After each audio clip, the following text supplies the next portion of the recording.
Histoire de vin, un podcast pour découvrir et explorer le monde du vin avec Étienne Pommier. 1940. La France est vaincue et les armées allemandes occupent la moitié du territoire et notamment les vignobles de Champagne, de Bourgogne et de Bordeaux, ainsi que l'Alsace qui a été annexée au Troisième Reich. Depuis l'été, les Allemands ont commencé à mettre en place un système de prédation de toutes les ressources et productions françaises. La filière viticole, considérée comme stratégique par les nazis qui ont soif de tous les vins que la France peut produire, aussi bien des vins ordinaires destinés à la troupe ou à la distillation que des grands crus pour les hauts gradés. Cette accaparation commence par les plus hauts représentants du Reich, qui, dès leur arrivée sur le sol français, commencent à faire main basse sur les meilleures caves, comme le Reichsmarschall Hermann Göring, commandant en chef de la Luftwaffe, ou Otto Abetz, l'ambassadeur de France en Allemagne. Dans l'euphorie de la conquête, les Allemands veulent fêter leur victoire, et à l'été 1940, une soif inextinguible de vins et d'alcool s'empare de toutes les forces d'occupation qui remplissent les cafés et les restaurants, achètent à tour de bras chez les négociants et vont même parfois se servir directement dans les caves des domaines et des châteaux.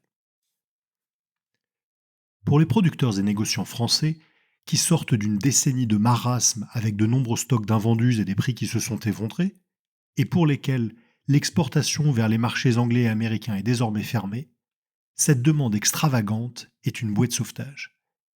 Mais une bouée de sauvetage qui augure de lendemains difficiles, car les autorités allemandes ont bien l'intention de mettre en coupe réglée la filière viticole. Pour ce faire, elles nomment des négociants allemands qui connaissent bien le marché du vin comme représentants dans les 3 principales régions viticoles de la zone occupée, la Champagne, la Bourgogne et le Bordelais. Ce sont les Weinführer. Leur rôle est de gérer les approvisionnements du Reich et de contrôler le secteur viticole à l'heure où commencent à se développer le marché noir et les trafics en tout genre. Le manque de main-d'œuvre pour le travail de la vigne et les réquisitions de matières premières ou de matériel, conjuguées à de mauvaises conditions météorologiques en 1939 et 1940, ont fait chuter la production, alors même que les stocks fondent comme neige au soleil face aux insatiables exigences de l'occupant. La France est au bord de la pénurie et le vin, produit de base dans l'alimentation, n'est plus vendu à la population qu'avec des tickets de rationnement. À l'automne 1941, la colère monte dans les vignobles, contre les Allemands, les privations, mais aussi contre celles et ceux qui profitent de cette période troublée pour développer leurs affaires.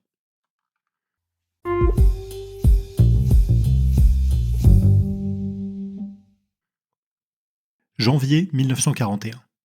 Une escouade de gendarmes français, commandée par le capitaine Delsol, accompagné d'un fonctionnaire du contrôle économique de l'administration de Vichy, pénètre dans la cour de la maison Clerget à Pommard. Une information judiciaire vient d'être ouverte par le procureur de Beaune pour fraude fiscale et infraction à la législation sur les prix fixés. Depuis plusieurs mois, les autorités de Vichy ont commencé à réagir face au chaos qui s'est emparé de la filière viticole.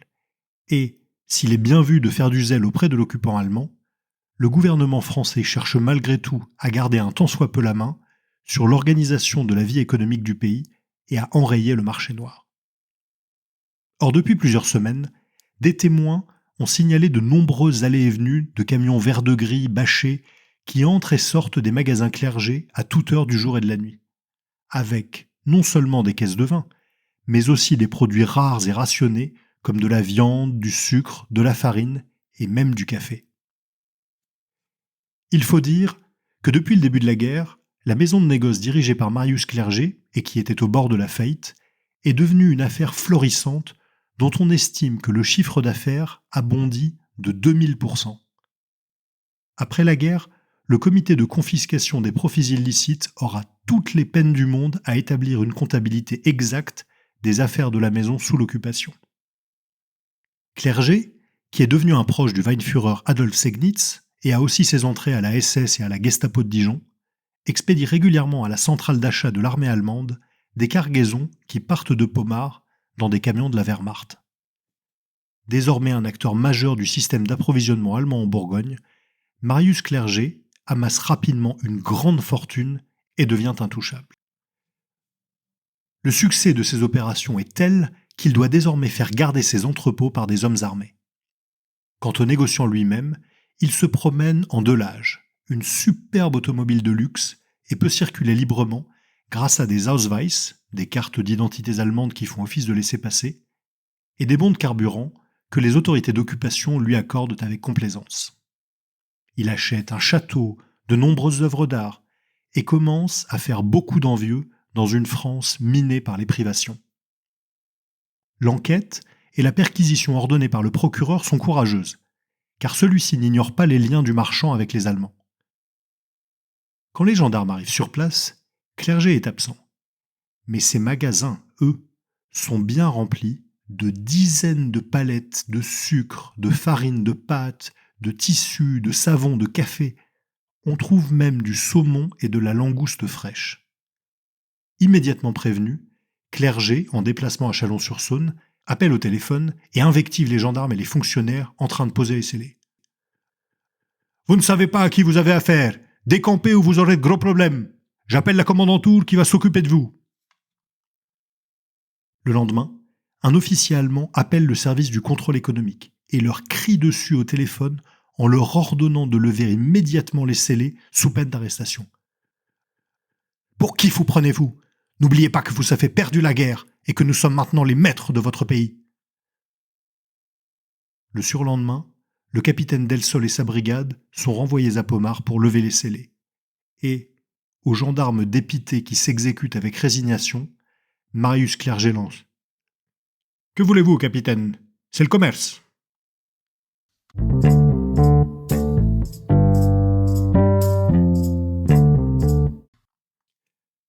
L'initiative des autorités beaunoises, évidemment vouée à l'échec, illustre la volonté de l'administration de Vichy de garder un semblant de contrôle sur une filière et une économie sur lesquelles elle n'a presque plus aucune prise. Il n'y a plus aucun respect des contraintes légales et administratives. Tous les paiements se font en cash de la main à la main, sans aucune trace écrite. Et surtout, c'est la valse des étiquettes et des assemblages illégaux. Un vin d'Algérie arrivé à 7 par bateau devient un Languedoc dans les entrepôts du grossiste. Expédié à Lyon, il se transforme en Beaujolais, et quand il arrive finalement à Paris, c'est un Saint-Émilion. Le coupage est la règle. Les vins sont dilués, mélangés et assemblés pour maximiser les profits de tous, au mépris le plus total de la réglementation. Pourquoi les négociants s'en priveraient-ils ? Il n'y a pratiquement aucun contrôle. D'ailleurs, la plupart ne s'en cachent même pas et tentent de faire abolir les règles sur la provenance et le coupage instaurées par la loi sur les appellations d'origine contrôlée de 1936, aux grandes dames de ses défenseurs comme Édouard Barth, ancien député de l'Hérault et président de l'Organisation internationale du vin, qui sera d'ailleurs arrêté. Vichy cherche aussi à réguler tant bien que mal le marché dans la lignée de la campagne hygiéniste lancée par le maréchal Pétain, qui fait du vin un des responsables de la défaite, lui qu'il avait pourtant défendu par le passé. Le régime fixera bien des prix maximums pour les grands vins en 1943, mais étant donné la généralisation du marché noir, ce sera complètement inutile. Un autre marchand qui réussit bien vite à tirer son épingle du jeu et à profiter des opportunités qu'offre la guerre, c'est Henri Leroy. La spécialité du négociant de Meursault, ce sont les vins vinés, des sortes de vins doux naturels et de vins de liqueur dans lesquels on ajoute de l'alcool obtenu auprès des distillateurs de cognac à du mou ou du jus de raisin. Ces produits, servant ensuite de base à l'élaboration d'ersatz ou de distillats pour la fabrication d'eau-de-vie ou d'alcool industriel, sont expédiés en très grande quantité en Allemagne et font vite la fortune d'Henri Leroy. En 1941, le négociant de Meursault affiche un chiffre d'affaires ahurissant de près d'1,5 milliard de francs, et il s'achète des propriétés sur la Côte d'Azur et à Monaco. Cette nouvelle richesse lui permet d'ailleurs de faire une acquisition unique en rentrant en 1942 au capital du domaine de la Romanée-Conti, menacé de morcellement par la vente des vignes de Jacques Chambon. Le 31 juillet, une société civile à parts égales est établie entre Henri Leroy et Edmond Godin de Vilaine, et cet apport de capitaux va permettre au domaine de moderniser ses installations et surtout son vignoble qui, étant encore largement plantées en vignes préphyloxériques, en a bien besoin. Pour le roi, c'est l'occasion de s'acheter des lettres de noblesse et d'étoffer son portefeuille avec l'un des plus beaux domaines de France pour faire fructifier ses affaires.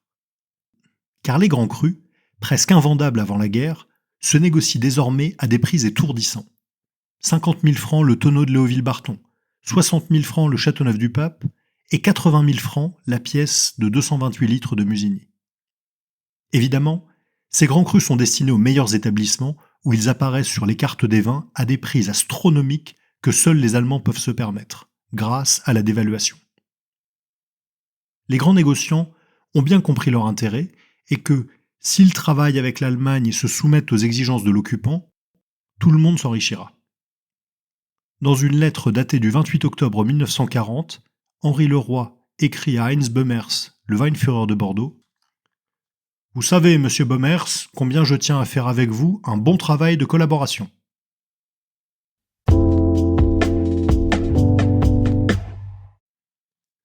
À Paris, l'un des plus grands pilleurs est l'Abwehr, le service des renseignements militaires allemands dirigé par l'amiral Canaris et basé au Lutetia.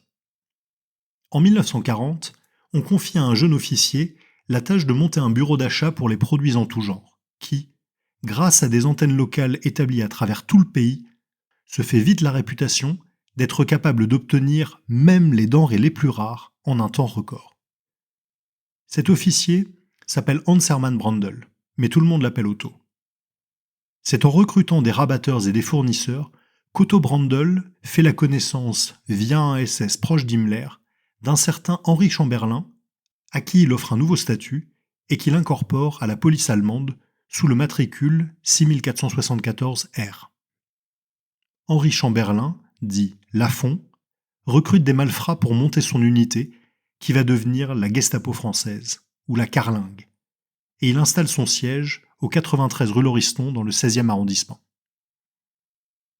Pour s'assurer des bonnes grâces de ses supérieurs nazis, Lafont expédie toutes les semaines au chef de la Gestapo en France, le Sturmbannführer SS Karl Bömelburg, des caisses de Romanée Conti 1934, de Chambertin 1928 ou de Cognac Hennessy et Martel. Bömelburg, l'un des pires criminels nazis sous l'occupation, c'est celui qui reprochera à Klaus Barbie d'avoir mal torturé Jean Moulin qu'il n'aura pas réussi à faire parler. Lafont a compris qu'il valait mieux s'éloigner progressivement de l'Abwehr et se rapprocher des SS et de la Gestapo, véritable source du pouvoir nazi. Il trempe dans tous les trafics, arrose tous les officiers de grandes bouteilles et de cadeaux, et en retour, Bömelburg le rendra intouchable en faisant de lui un citoyen allemand. Le soir, dans les étages de la rue Lauriston, Lafont reçoit en smoking noir, nœud papillon en soie et rose blanche à la boutonnière, et festoie avec des filles et du champagne.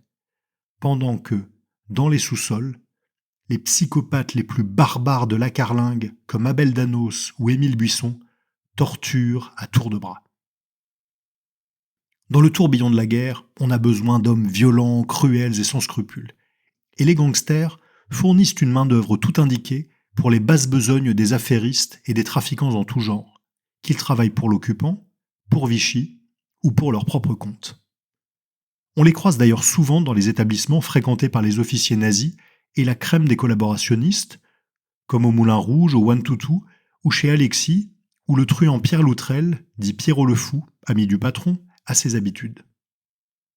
Autour d'un dîner au champagne, avec cognac et grand vin servi sur une poularde à la truffe ou un filet de bœuf en croûte, on reconnaît Jacques Doriot ou le chef de la milice française Joseph Darnan, attablés avec le général SS Max Thomas, parfois en compagnie de personnalités du monde du spectacle, ce qui vaudra d'ailleurs à quelques artistes comme Maurice Chevalier ou Arletty des ennuis à la Libération.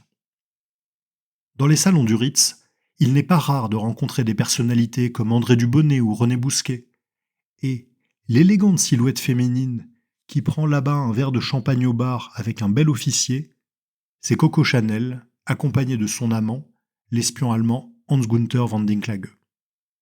Dehors, pour les Parisiens, c'est tickets de rationnement et couvre-feu.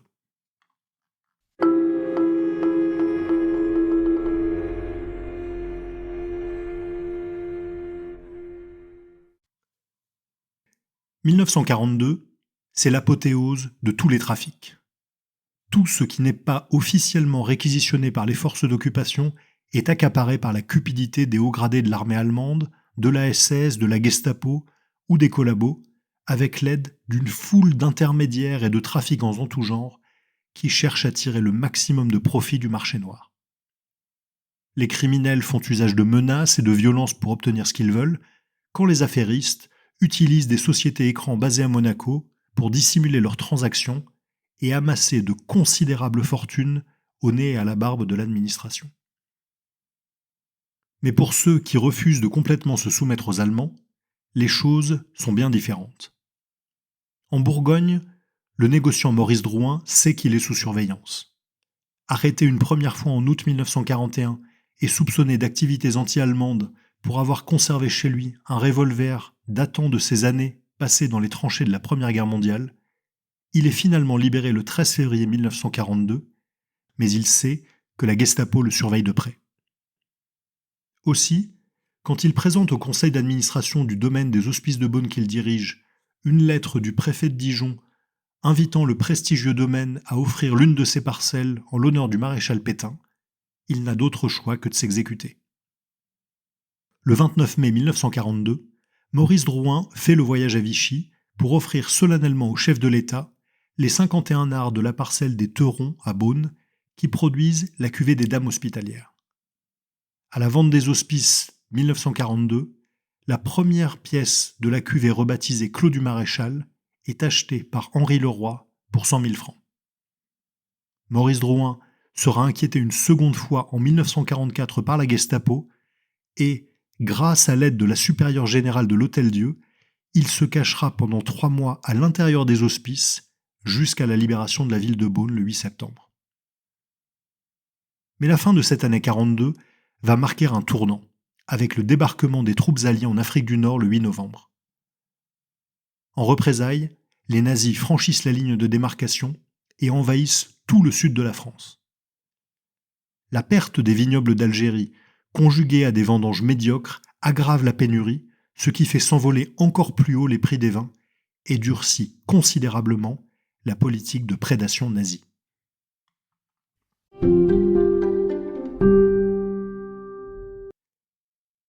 Dans sa perpétuelle quête de trophées, le maréchal Göring veut arianiser les biens de la famille Rothschild, et tout particulièrement les châteaux Mouton et Mouton d'Armaillac appartenant au baron Philippe de Rothschild, ainsi que le château Laffitte, propriété de son cousin. Le baron Philippe avait déjà été déchu de sa nationalité française le 6 septembre 1940, tandis que ses châteaux étaient mis sous séquestre.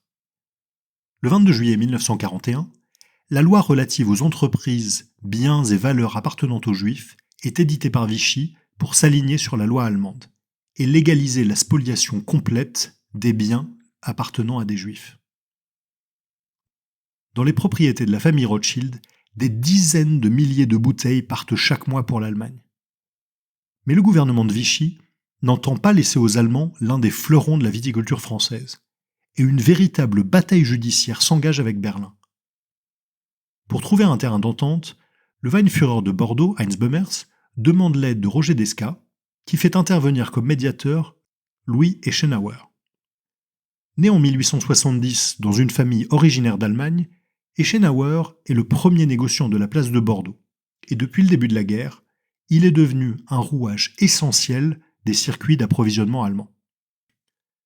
À l'été 1943, un accord est trouvé qui donne à la France la propriété des domaines de la famille Rothschild et au Troisième Reich tous les profits issus de la vente des vins. Mais si les Allemands cèdent face aux demandes de Vichy, ce n'est pas par respect, mais par nécessité. La bataille de Stalingrad perdue par la Wehrmacht le 2 février 1943, après des mois d'un siège extrêmement dur, met Hitler en grande difficulté. Et les sommes colossales réclamées par l'effort de guerre allemand engloutissent toutes les ressources du Reich. En réaction, les Allemands durcissent encore la répression. Dans la France du vin, certains continuent de s'arranger avec les Allemands au sein du groupe Collaboration, héritier du comité France-Allemagne fondé par Otto Abetz, qui rassemble des figures telles que Melchior de Polignac, président de Pommery, Henri Leroy, Pierre-André ou Marius Clerget pour la Bourgogne, ainsi que les Bordelais d'Esca, Calvé et Eschenauer.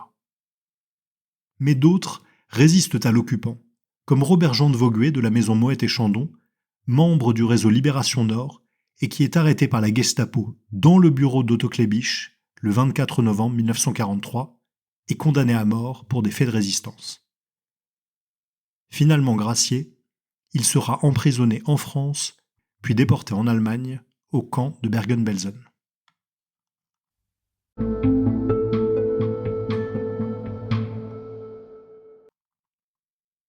Été 1944, le vent tourne.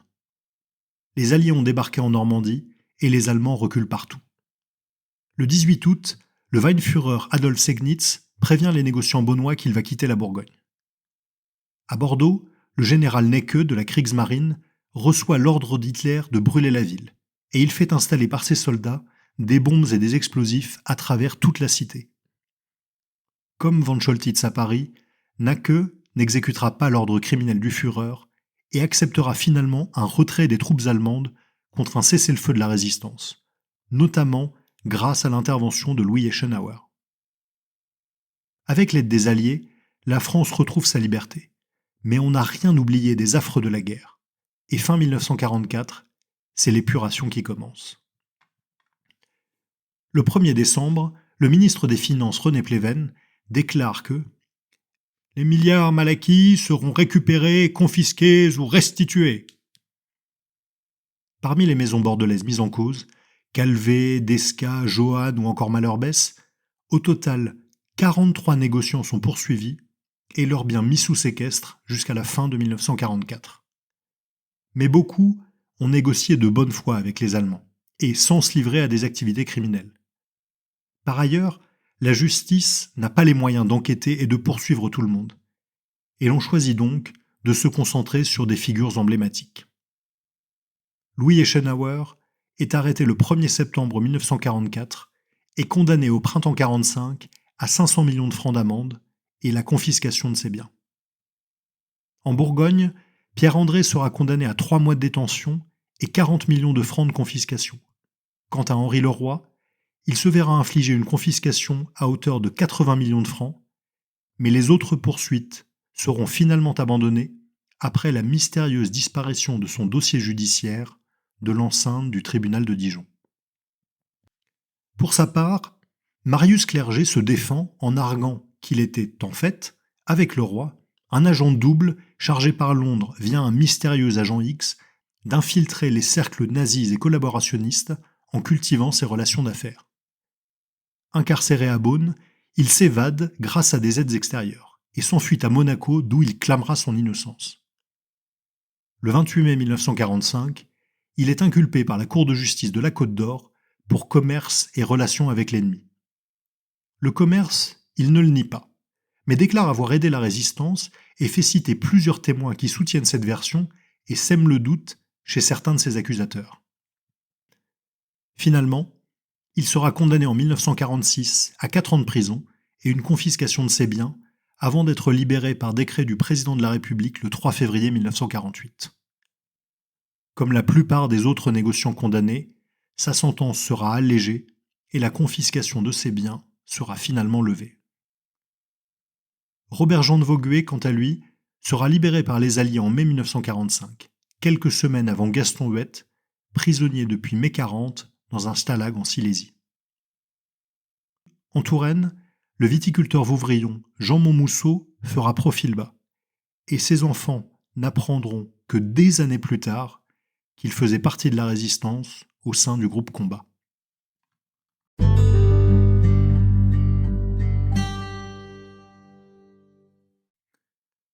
En 1945, les Alliés arrêtent au cœur de la forêt noire, près de Fribourg, un homme de 42 ans, mais qui en paraît 20 de plus. C'est Otto Abetz, l'ancien ambassadeur d'Allemagne en France, qui vient de s'accorder un verre de l'une des dernières bouteilles qu'il a emportées dans sa fuite, un Pommery 1934. Jugé puis incarcéré en France, il sera libéré sur une grâce du président René Coty en 1954 et mourra dans un mystérieux accident de voiture. Adolf Segnitz retourne en Allemagne mais ne rompra jamais ses liens avec la Bourgogne et il reviendra à la vente des hospices de Beaune dès 1946. En Champagne, Otto Klebisch est arrêté. Et lors de son procès, Robert-Jean de Vogüé est appelé à témoigner. À la surprise générale, lui, qui avait été arrêté dans le bureau même de Klebisch, prend la défense de l'ancien Weinführer. C'était une situation difficile. Je ne pense pas une seconde qu'il soit responsable de mon arrestation et de celle de mes collègues. L'initiative venait de la Gestapo. Klebisch sortira libre du tribunal.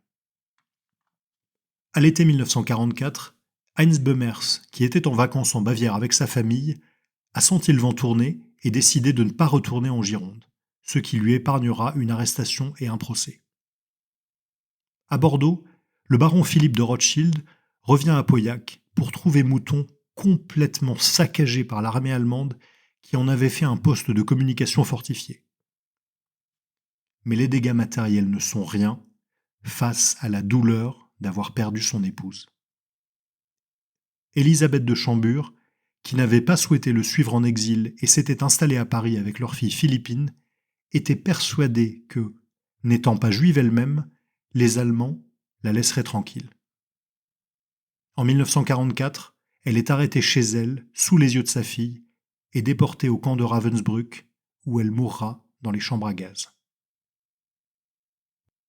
Pour réparer les dégâts matériels faits au château, le baron Philippe obtient la réquisition des soldats allemands internés dans un camp voisin, et ce seront eux qui vont déterrer les centaines de mètres de câbles ou casser à coups de pioche les assises en béton des batteries antiaériennes avant de rénover le château et son jardin.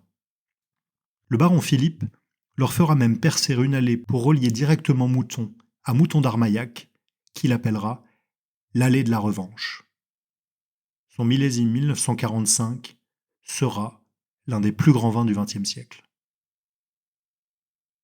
Quelques années plus tard, le baron Philippe sentira son cœur se serrer en découvrant dans son courrier une lettre venant d'Allemagne. « Cher baron Philippe, j'ai toujours adoré les vins de Mouton et je me demandais si vous accepteriez de me laisser les représenter en Allemagne. » La lettre est signée Heinz Böhmers, l'ancien Weinführer de Bordeaux. Et le baron Philippe lui fera parvenir cette réponse. Pourquoi pas? Après tout, nous sommes en train de construire une nouvelle Europe.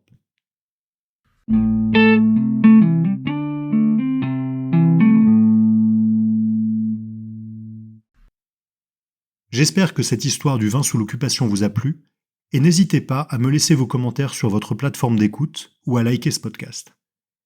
Si vous voulez en savoir plus sur ce vaste sujet que je n'ai fait qu'effleurer, je vous invite à lire notamment les ouvrages sur lesquels je me suis appuyé pour écrire ce récit, Le vin des nazis de Christophe Lucan, édité chez Grasset en 2003, et La guerre et le vin de Donn et Petit-Klatchtroup, publié chez Perrin en 2002.